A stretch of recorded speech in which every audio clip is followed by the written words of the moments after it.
நுவிலி விளையாடி நேயர்களுக்கு சாய் சுதாவின் அன்பு வணக்கங்கள். இன்றைய பதிவில் நாம் பார்க்க போகிறது என்னன்னு பார்த்தீங்கன்னா, புது வசந்தம் திரைப்படத்தை பற்றி தான். புது வசந்தம் 1990 வெளிவந்த திரைப்படம். இப்படத்தை இயக்கியது விக்ரமன், தயாரிப்பு ஆர்பி சௌத்ரி.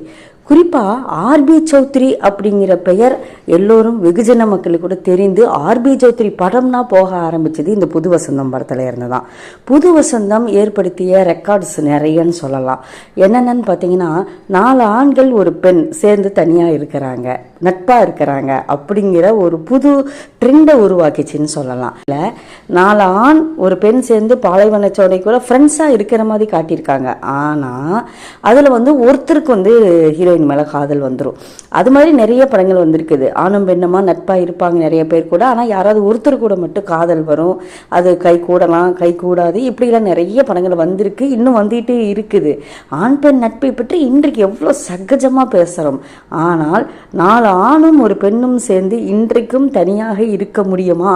அப்படி இருந்தால் மக்கள் ஏற்றுக்குவாங்களான்னு தெரியாது, என்ன பேசுவாங்கன்னு தெரியாது. ஆனால் 90களில் அப்படி ஒரு படத்தை எடுத்துகிட்டு வந்து அது மக்கள் ஏற்றுக்க வச்சாங்க. பார்த்தீங்களா, அது எவ்வளோ பெரிய விஷயம் பாருங்க.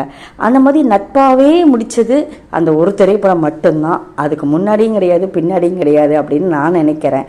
நீங்கள் யாராவது பார்த்துருந்தீங்கன்னா சொல்லுங்கள், நட்பு நட்பாகவே இருந்தது இருக்குதா அப்படின்னு சொல்லிட்டு.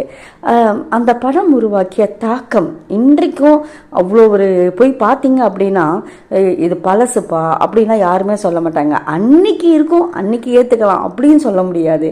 இன்றைக்கும் அது ஏற்றுக்கொள்ளக்கூடிய மாதிரியான கதை, திரைக்கதை, வசனம் எல்லாமே இருக்கும்.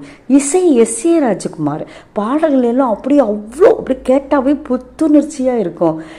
1000 திருநாள் வாழ்வினில் வருமா அப்படின்னு ஒரு பாடல், அப்படியே ஒரு என்ன சொல்கிறது, அவ்வளோ அருமையாக இருக்கும். இன்றைக்கி பார்த்தாலும் ஆனந்த் பாபுடைய நடனம், முரளி, ஐயோ சார்லியோட இது எல்லாரும் சேர்ந்து மருதாணி கையில் வச்சுக்கிறத பார்த்துக்கிறதுக்கு ஆசையாக இருக்குன்னு சித்தாரா சொல்லவும், எல்லாரும் மருதாணி ஊரில் இருக்கிற மருதாணியெல்லாம் எடுத்துகிட்டு வருவாங்க பாருங்கள்.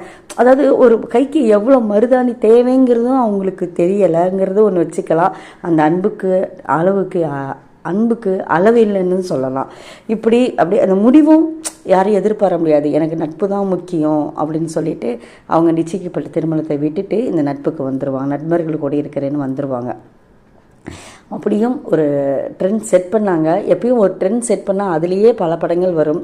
சித்தாரா அவர்கள் முதல் படத்திலேயே ஹிட் அடித்தாங்க. எல்லாருமே என்ன சொல்கிறது, ஈக்குவலான போர்ஷன்ஸ் இருக்குது. பாருங்கள், பார்க்காதவங்க பாருங்கள், கமெண்ட் பண்ணுங்கள், நான் சொன்னதை சொல்லுங்கள் எப்படி இருக்குன்னு. நன்றி.